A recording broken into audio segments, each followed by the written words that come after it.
So বন্ধুরা, আমরা পৌঁছে গেছি হিলদা হোমস্টেতে। এটা হচ্ছে বাইরের দৃশ্যটা। আসলে আমরা যে গাড়িটা নিয়েছি ওরাই একমাত্র এই হোমস্টেতে চলে আসতে পারে, কিন্তু এটা যদি বাইরের গাড়ি নিতাম তাহলে ওরা এখানে আসতে পারতো না, আমাদেরকে ওই আবার যেখান থেকে ট্যাক্সি স্ট্যান্ড সেখান থেকে হেঁটে এখানে আসতে হতো। তো এবার চলুন রুমটা দেখাই। একটু সর তো দেখি, সর। এটা হচ্ছে ইন্টারকানেক্টেড, ধীরে ধীরে ঠান্ডাও আছে, ফ্যামিলি রুম। এই একটা রুম। আর আমাদের গুড়িয়া এখন জেগে গেছে, এতক্ষণ ধরে ঘুমাচ্ছিল। এই একটা রুম, সঙ্গে টিভি, আর এই ভিতরে আরেকটা রুম দেখতেই পাচ্ছেন।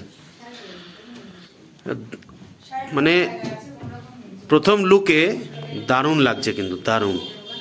কেমন লাগছে কাকু রুমটা? দারুণ না?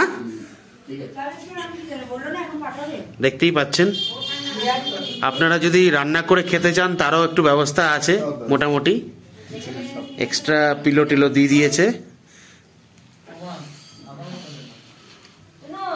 বাথরুম একটাই আছে, এটা হচ্ছে সেই বাথরুমটা।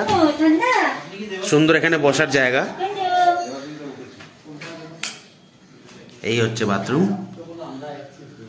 বাথরুমটা হচ্ছে যথেষ্ট ভালো, পরিষ্কার পরিচ্ছন্ন।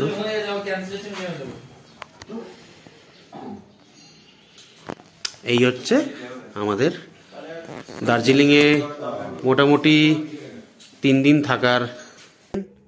এটা হচ্ছে কমন ব্যালকনি, যেখান দিয়ে বাইরে আপনি কাঞ্চনজঙ্ঘার ভিউ দেখতে পারবেন। আনফর্চুনেটলি আমরা করতে পারিনি।